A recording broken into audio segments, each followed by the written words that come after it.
All us kids drank except my oldest sister. Alcoholism killed my younger brother 5, 6 years ago. And that was my excuse to start drinking again. I cursed God, I cursed the world, I cursed everybody, even my best friend. Yeah, last time I spoke to him, he was on life support, and his wife put his phone up to him. It hurts me to this day. And I was basically living to die. I was drinking to die. I was done. Trying to get sober's going on for a while. This time it stuck, and it's a real familiar place that I came from this time. But this last time around, I was right at ISB in 95, sleeping in Dick's Sporting Goods parking lot. Had a backpack and a suitcase, and that was it. This last spell at the Dick's Sporting Goods. I came to DeLand to get a job so I could keep drinking, and a man gave me a pack of crackers, Vienna sausages, and a bottle of water because he said it looked like I needed it while I'm sitting there waiting for this job. And he told me about foundations. Later that afternoon, they dropped me off right out front. And I haven't wanted to drink since. The last 6 years have been the worst of my alcoholism. The worst. It just took me places I didn't want to go. I was the fourth out of 5, the first son of 2, so I had 3 older sisters. They all cut me off. I talked to all 3 of them now. God put all 3 of us in touch again. I actually was able to go out and get them all Christmas presents.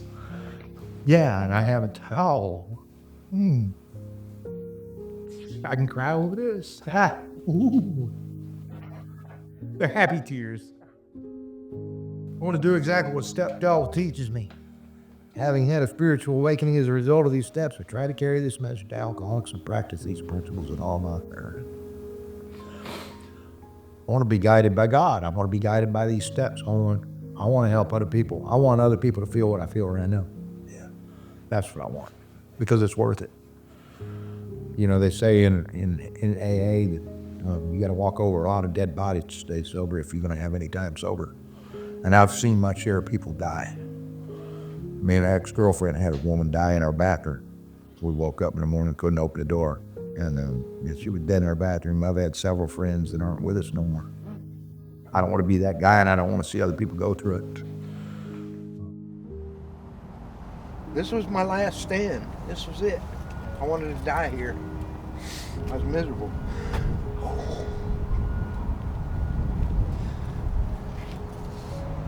Oh. I left here one day, got on the bus, I found out about a job, and I wound up in DeLand.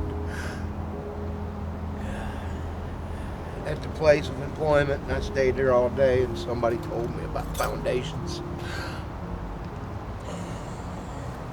I went to DeLand to get a job to get drunk, so I had some more money, and I wound up there sober. Oh. I didn't realize how hard this was hitting me. The thing is, I never have to go back there. What foundations did for me was save my life, literally. Today I have hope, I have a family back. Had I accomplished what I set out to do here, I wouldn't have that.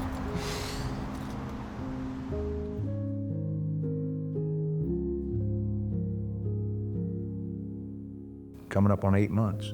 I haven't had the desire. God took it away from me. God took it away. You got the promises in the big book and stuff, and it says we will suddenly realize that God is doing for us what we could not do for ourselves. And it's funny because I read a couple months ago in Daily Reflections where it said God gave me the last promise first, and that's exactly what He did for me. He took it away. And it's just up for me to maintain it. Life's totally different today, and it's all because that man told me about foundations to freedom. And when I walked through these doors, they accepted me with open arms. They saved my life. I tell William every day, and Melissa, how much I love them, and all the staff. They saved my life, literally. There is light at the end of the tunnel. There is a way out. But it's how honesty, open-mindedness, and willingness. That's all you need. When you get honest with yourself and you're open-minded to take suggestions and willing to do those suggestions, your whole world could turn around. God's given me miracles. Ooh, ha!